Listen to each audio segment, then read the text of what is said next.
Olá, tudo bem? Estamos aqui iniciando o terceiro episódio da Ciência com Afeto e o tema que vamos abordar nesse episódio diz respeito a uma conta que não fecha. Essa conta que não fecha está relacionada à divisão de tarefas entre mulheres e homens no espaço doméstico. E como as divisões de tarefas no espaço doméstico, cuidando então da casa, da preparação das refeições, da limpeza, organização e cuidado com filhas e filhos, diz respeito também ao tempo e disponibilidade física, cognitiva, emocional, enfim, que teremos para desenvolver atividades também no espaço profissional. A gente quer muito explorar e desnaturalizar a forma como a sociedade ou as várias sociedades têm construído de forma a explorar o trabalho da mulher como sendo aquele que muito melhor que o dos homens é capaz de cuidar desse espaço doméstico e de todas as tarefas necessárias para a manutenção desse espaço. Se for assim, qual é a conta que não fecha?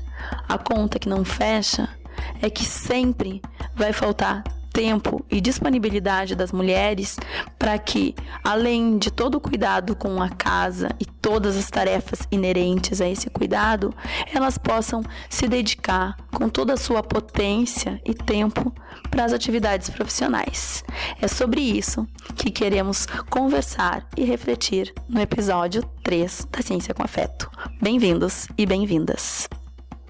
Mas antes de entrar no episódio de hoje e iniciar essa discussão, a gente quer fazer alguns comentários em relação aos 2 episódios anteriores que a gente gravou num outro momento. Então, agora, gravando o episódio 3, a gente já teve tempo de ouvir os episódios 1 e 2, repensar sobre alguns aspectos, e em relação a eles, a gente gostaria de fazer alguns comentários que pra gente também acabaram gerando algumas curiosidades.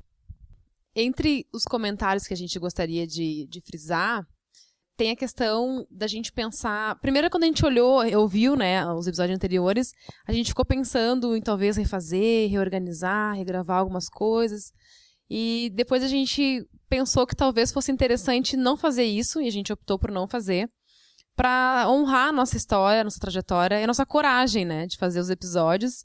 E também de reconhecer que nessa caminhada, sim, a gente pode não ser perfeito, a gente pode fazer o melhor de nós, e a gente pode ir ressignificando no decorrer dos episódios, né? Esse é o terceiro e a gente espera gravar muitos ainda, e a cada episódio a gente vai tentando melhorar um pouquinho mais, vai aprendendo, vai crescendo, vai tendo feedbacks de pessoas que estão ao nosso redor, e que estão acompanhando o nosso trabalho e contribuem positivamente para que ele melhore a cada lançamento de episódio.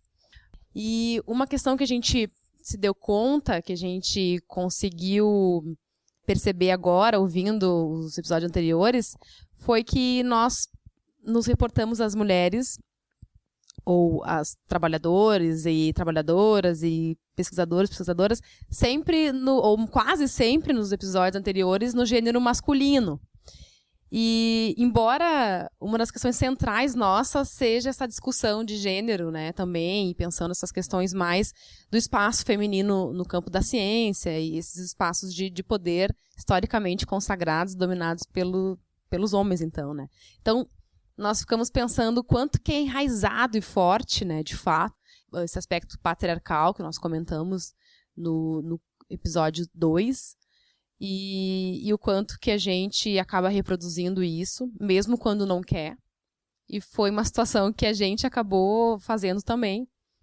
Então, tá claro pra gente isso, a gente vai tentar, a partir de agora, nos reportar quanto pessoas, então, né, pensando sempre do gênero em relação às pessoas, sem distinção de sexo, até porque, como a gente frisou em outros momentos, não necessariamente ser mulher, só pelo fato de ser mulher, as expressões, as vontades e as ações, de fato, vão no sentido positivo, ou acolhedor, ou mesmo afetivo, né? A gente sabe, conhece e vem pesquisando os aspectos que têm relação com ressignificar esse papel dos homens também, né, na sociedade, e o quanto que a gente conhece também vários homens que a gente acaba brincando, dizendo, tem uma alma de mulher, é bastante feminino, mas quanto que essas brincadeiras, na verdade, né, elas estão carregadas também de preconceito algumas vezes, e a gente entende que essa mistura ou esse hibridismo, ele é necessário e é importante, né? Todos nós temos nossa parte feminina e masculina, que não pode acontecer é sermos vedados de acesso ou mesmo sermos vítimas de preconceito porque somos homens ou porque somos mulheres, né? Que é o caso que a gente enfrenta hoje em vários âmbitos, também na ciência, que é o nosso foco de estudo, de interesse. Então, esse é o primeiro ponto que a gente gostaria de ressignificar aí a partir de agora. E no sentido do que a Kellen comentou, também é importante ter presente que quando a gente escuta os episódios 1 e 2, que agora estão prontos, já estão editados, a gente percebe algumas imprecisões, a gente percebe que algumas coisas poderiam ser melhoradas, a gente sim reconhece que fez referência ao gênero masculino, mesmo pautando uma discussão a partir de uma perspectiva das mulheres. A gente percebe algumas frases que poderiam ser melhor elaboradas, algumas ideias que poderiam ter sido aprofundadas ou estruturadas de outra forma, mas muito dentro desse convite a honrar essa trajetória que a gente está construindo e entender que uma maratona ela pode ser terminada se for dado o primeiro passo. A gente dá esse primeiro passo, reconhecendo que às vezes esse primeiro passo ele pode ser meio desequilibrado, ser até um tropeço, mas a gente vai adotar essa estratégia de reconhecer, valorizar, honrar esse primeiro passo, porque na nossa própria vida a gente tem percebido que muitas vezes a gente não deixa um sonho nascer buscando a perfeição. A gente não deixa um sonho nascer porque tudo em relação a ele não está perfeito. E o desafio que a gente está se colocando é entender que a vida é rica e tão potente justamente porque é feita de imprecisões, de pedaços que faltam e que ao longo do processo vão se completando. Então a gente quer, honrando a nossa trajetória, o nosso encontro, o nosso projeto, o nosso insight, algo que a gente tem entendido como um presente, que é esses encontros entre a gente e com quem mais se interessar por essa temática, como algo, então, que merece nascer, merece vir e estar no mundo pelo tempo que for possível, necessário e interessante. Dentro da perspectiva do que nos afeta no dia de hoje, nesse episódio 3, que tem relação com a questão do trabalho, nós vamos começar contando 2 episódios reais, pessoais nossos, para poder, a partir deles, fazer algumas reflexões. Outro dia, eu estava com uma tia e um primo dentro de uma loja e nós passamos por um ferro de passar e a minha tia comentou que aquele ferro era muito bom e perguntou que marca que era o meu ferro da minha casa. E eu prontamente falei, nossa, eu nem sei, porque eu não tenho roupa para passar. E aí ela virou e disse, bom, mas e quem é que passa as camisas do Fábio, que é meu companheiro? E eu disse, ele passa todos os dias de manhã a roupa dele. E ela ficou bastante horrorizada com esse fato e disse, nossa, mas por que tu não passa, enfim, né?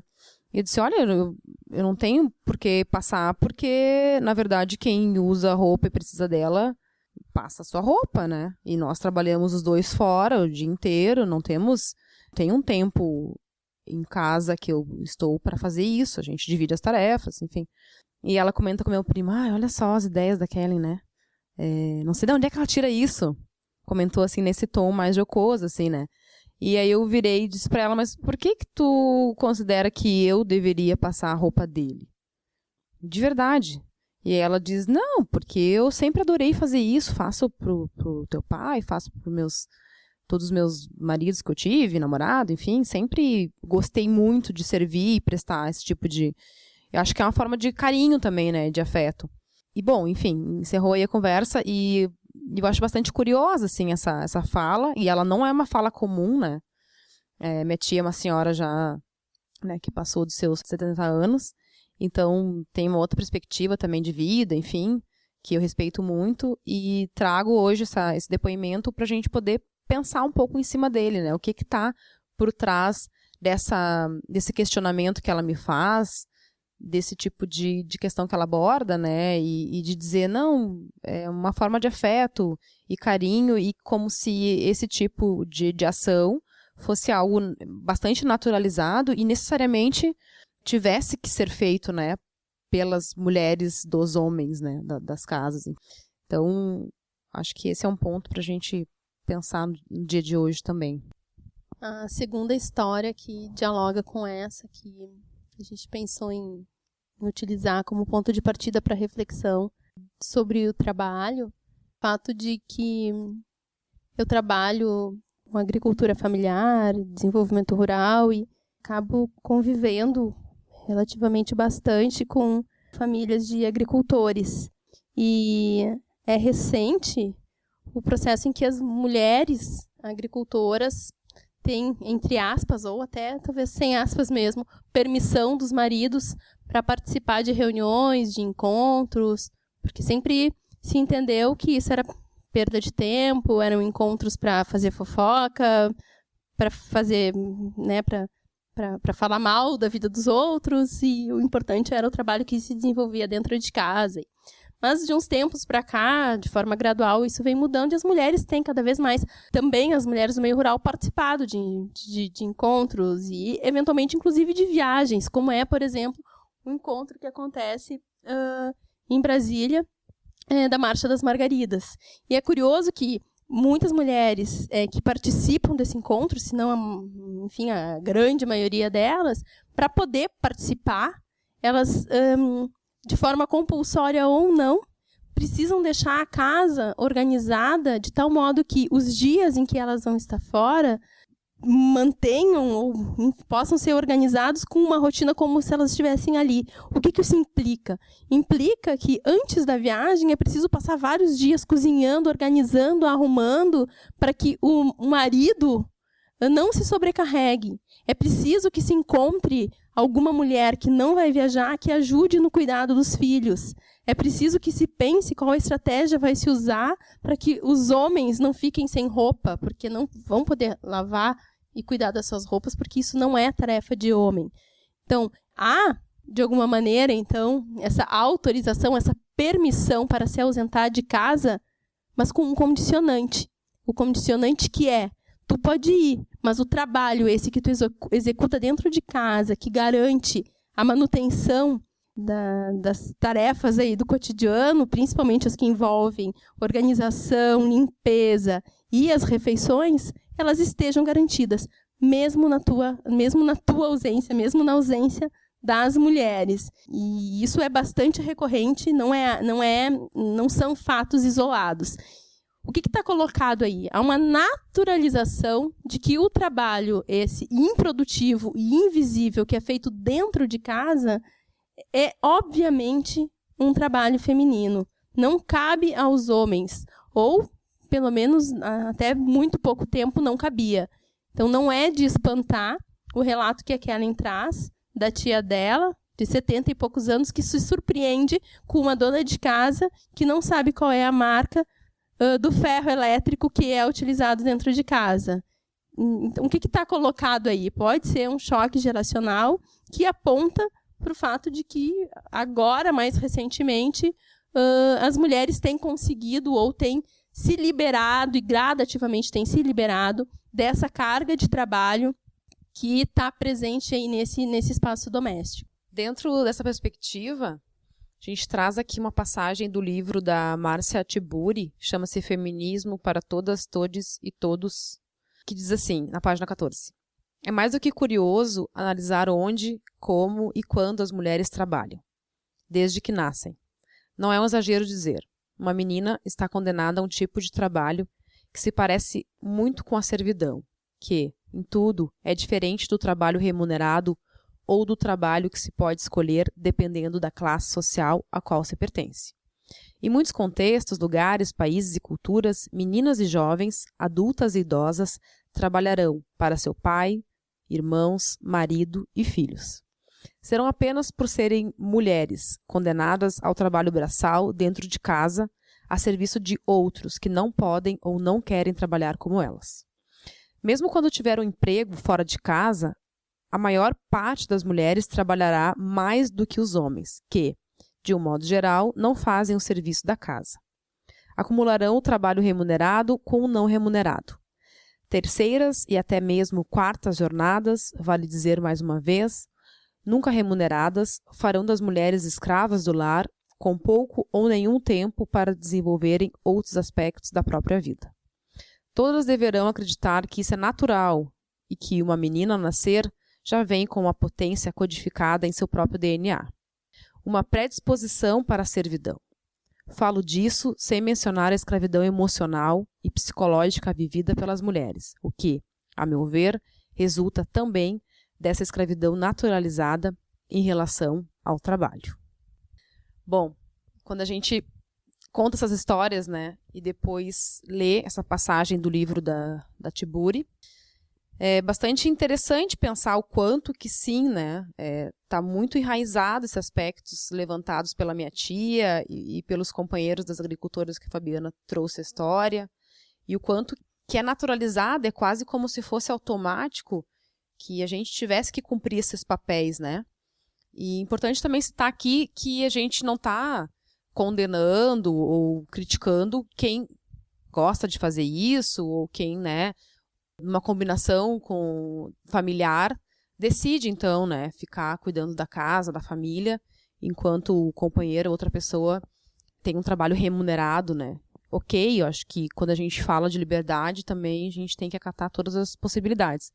O que a gente está questionando aqui e tentando problematizar é uma forma de naturalizar esse tipo de situação. Então, se eu optar por ter um trabalho fora de casa remunerado, e meu companheiro ou companheira também, é normal e necessário que a gente tenha uma combinação de divisão das tarefas de quem mora na casa. Então, não tem porquê. E para a gente que vem estudando, discutindo isso, parece tão tranquilo falar isso, só que a gente sabe que é um tema tabu ainda para mulheres e homens, enfim, sociedade como um todo, e que nos traz como um tema bastante caro assim, para poder problematizar e pensar as suas extensões e suas ênfases, né? Claro, como a gente está tentando olhar mais para a questão dos aspectos das mulheres no mundo da ciência, a gente vai fazer um recorte aqui, né, tentando olhar para o papel dessas mulheres trabalhadoras, cientistas, estudiosas, bolsistas, né, e como que dentro desses espaços isso também se reproduz, né, mesmo quando muitas de nós, e muitos também dos pesquisadores, homens, estudam esse tema, e o quanto é complexo na prática a gente ressignificar isso e mudar uma lógica de pensamento e de formas de se relacionar.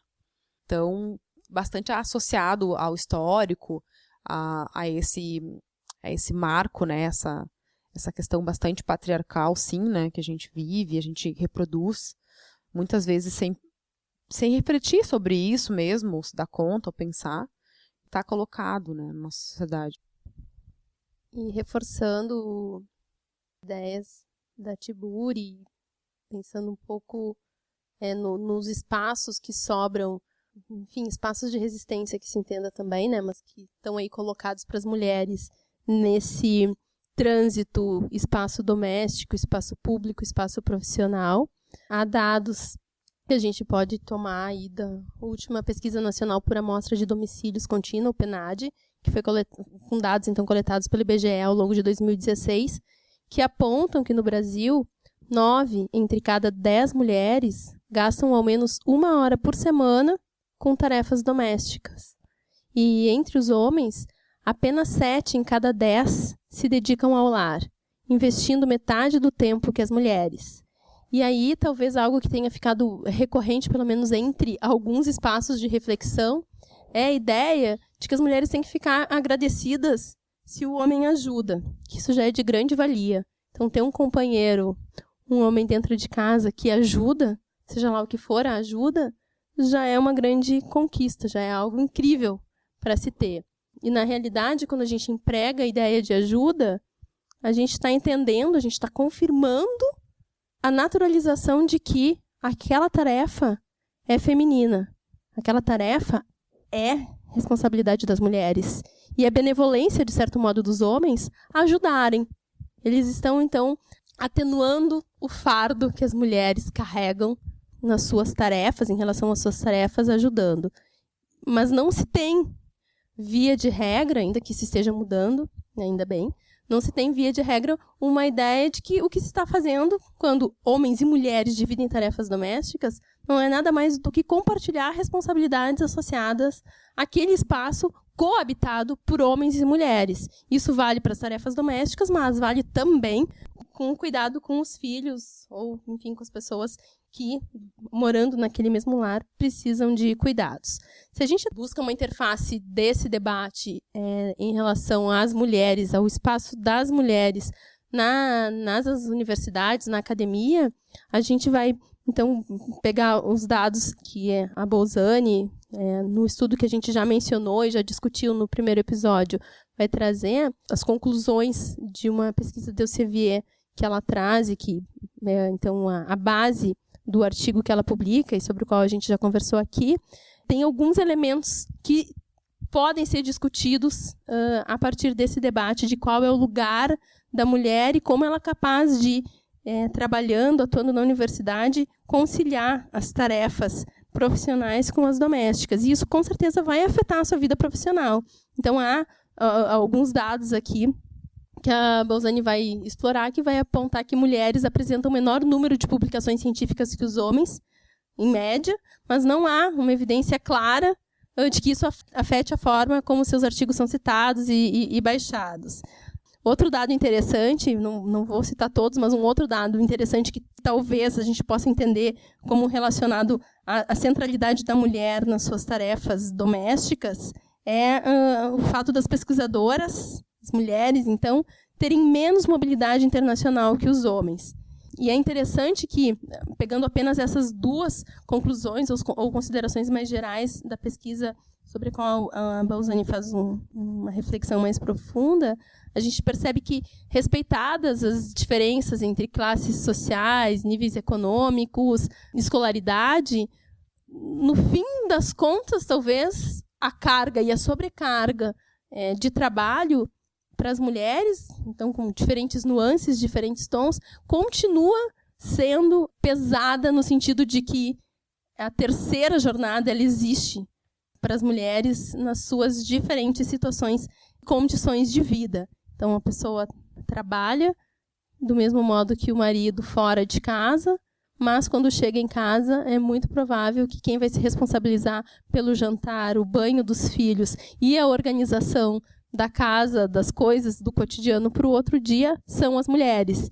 E aí, com isso, a gente pode, inclusive, escorregar para outro dado interessante de que, em média, as mulheres dormem menos do que os homens. E pudera, né, para dar conta de manter a atividade profissional, dar conta de chegar no horário para a reunião, para a aula, ou seja lá o que for, para a pesquisa que está aí colocada, e deixar a casa organizada, menos tempo de sono vai ser necessário. Quando eu ouço ou leio essas reflexões que a Fabiana traz, sempre fico pensando que tem uma conta que não fecha. O que eu quero dizer com a conta que não fecha? Historicamente, desde que a gente é criança e ganha as bonecas, os brinquedos todos voltados para uma questão que remetem as mulheres ao cuidado da família e do lar, da casa, enfim, dessa vida reprodutiva. E já, né, os meninos ganham brinquedos voltados para atividades heróicas e de ação, e rua, carro, e acabam que a gente é ensinada, então, né, a querer viver isso, querer ter uma casa, querer brincar de casinha, querer ter um bebezinho para cuidar, enfim, essa coisa do cuidado, né, bastante arraigado na figura das mulheres. Hoje, com algumas mudanças, né, óbvio, que bom, mas historicamente não, né, a gente, na faixa de 30 e poucos anos aí, a gente viveu isso bem forte. E aí, quando tu cresce, tu precisa, hoje em dia, essa opção, né, de, mesmo que tu queira de não trabalhar e ficar cuidando dos filhos, da casa, e teu companheiro faça essa mão aí de buscar a grana, às vezes não é possível, às vezes é necessário também que a gente trabalhe, porque não fecha as contas, né? Bom, e aí, quando eu falo que a conta não fecha, ela não é só econômica, mas é no sentido de pensar. Eu quero viver o sonho de ter uma família, de ter casar, de ter filhos biológicos ou adotivos, mas também quero ter minha carreira, também quero ser uma profissional reconhecida, também quero ter uma remuneração decente e que eu possa adquirir as coisas em conjunto, na família, que eu possa escolher, ter opção do que comprar também, ter minha parte de individualidade nesse processo e não apenas depender, né, de sempre uma decisão coletiva e conjunta. Mas como que eu posso ter tudo isso, né? Sendo que foi atrelado a mim o papel desse cuidado, desse afeto, então, na família, desse cuidado com os filhos. Ele é muito mais historicamente colocado, né, sob as costas das mulheres e não dos homens, né? E a gente traz aqui abaixo, né, do link, uma série de documentos que falam sobre isso, que legitimam o que a gente está trazendo. E aí eu gostaria de passar uma passagenzinha aqui, falar uma passagenzinha de um livro que é do Stephen Gross, que chama-se A Vida em Análise. Ele vai dizer o seguinte, né? E como mudança e perda estão profundamente conectadas, não pode haver mudança sem perda. E aí acho que ele complementa a minha fala de que a conta não fecha, né? Como que a gente vai ter uma guinada na vida que é assumir o papel de ser mãe, de ser, né, responsável por uma casa junto ao companheiro, e esses papéis são muito mais atrelados à mulher, e ainda assim garantir a sua vida profissional, sua vida, né, de cientistas, e que envolve a questão de viagens e estar fora de casa, né, buscando então ter uma autonomia financeira também com isso, né, mas também ser uma super mãe, também ter uma casa super organizada, que, né, tua sogra vem e diz, oi, é a mulher que eu sempre sonhei para o meu filho, né? Então, não dá para ter tudo, né? As mudanças exigem perdas, né? Então, assumir esses papéis, e acho que nessa frase, né, do Stephen Gross, que a mudança exige perda, quem que perde mais, né? Quando a gente decide ser pai, a gente perde X. Quando decide ser mãe, a gente perde X mais Y, né? Ainda nesse processo que a gente está vivendo, nesse contexto de divisão desiguais de tarefa, né? Então, precisamos pensar sobre isso, né? E de verdade, acredito que enquanto a gente não conseguir rediscutir, reorganizar essas divisões, né, da vida reprodutiva e, de fato, fazer com que os homens assumam seus papéis, né, na história da família, a gente não vai conseguir dar conta disso. A gente vai ter muito mais perda do que eles nessas questões aí de mudança radical de vida, né? Porque é uma mudança radical de vida, né? A gente assumir o papel de ser mãe, né? E como conciliar tudo isso, né? Sendo um trabalho que te exige tempo de escritas, de leitura, de viagem, e uma pressão, né? Que a gente já citou em outros episódios, que existe de produção, de qualidade no que se faz, e tudo mais, né? Então, fica aí pra gente pensar essa conta que eu tô me referindo que não fecha, né? E nessa conta que não fecha, o que é curioso é que também de maneira naturalizada se espera, né, que as mulheres deem conta de fazer essa conta fechar. Que elas consigam se equilibrar do modo que for possível, seja lá com quantas coisas na mão, com trabalho, criança, marido, casa, sogra, gato, cachorro, periquito, viagem, o que mais que for, mas deem conta de como for conseguir esse equilíbrio. E reforçando a naturalização que se tem em relação a este papel como um papel esperado e necessário para as mulheres, um ponto curioso é que quando homens assumem essas tarefas, quando homens assumem as crianças, saem mais cedo do trabalho para buscar os filhos, olham a tarefa das crianças, veem a agenda da escolinha, levam as crianças no médico, levam os filhos em festinha de aniversário porque a mulher foi viajar ou está trabalhando num projeto que tem que terminar para amanhã, enfim, é o super pai, é o super herói da vez, é passível de notícia em página principal de caderno de jornal no domingo. Mas o que eles estão fazendo de tão fenomenal assim que as mulheres, desde que foram para o mercado de trabalho, não estão fazendo? Então é muito, muito curioso a gente pensar que esse olhar que torna os pais que assumem a paternidade plena como heróis faz com que a gente reforce essa ideia de que esse não é o lugar deles, eles são a exceção e por isso precisam ser tão exaltados. Mas se a gente está olhando para essa discussão numa ideia de buscar, dentro de uma proposta de equilíbrio, entendendo que equilíbrio é dinâmico, que homens e mulheres assumam plenamente as diversas funções, entendendo que não é só uma questão biológica, é uma questão cultural também de assumir tarefas domésticas, assumir o cuidado com os filhos, a gente vai tirar o peso que recai sobre as mulheres e não vai vangloriar tanto os homens que assumem essas tarefas. Afinal de contas, a gente vai entender, ou vai estar entendendo, pensando que isso é um processo, que essas atividades elas podem ser plenamente realizadas tanto por homens quanto por mulheres.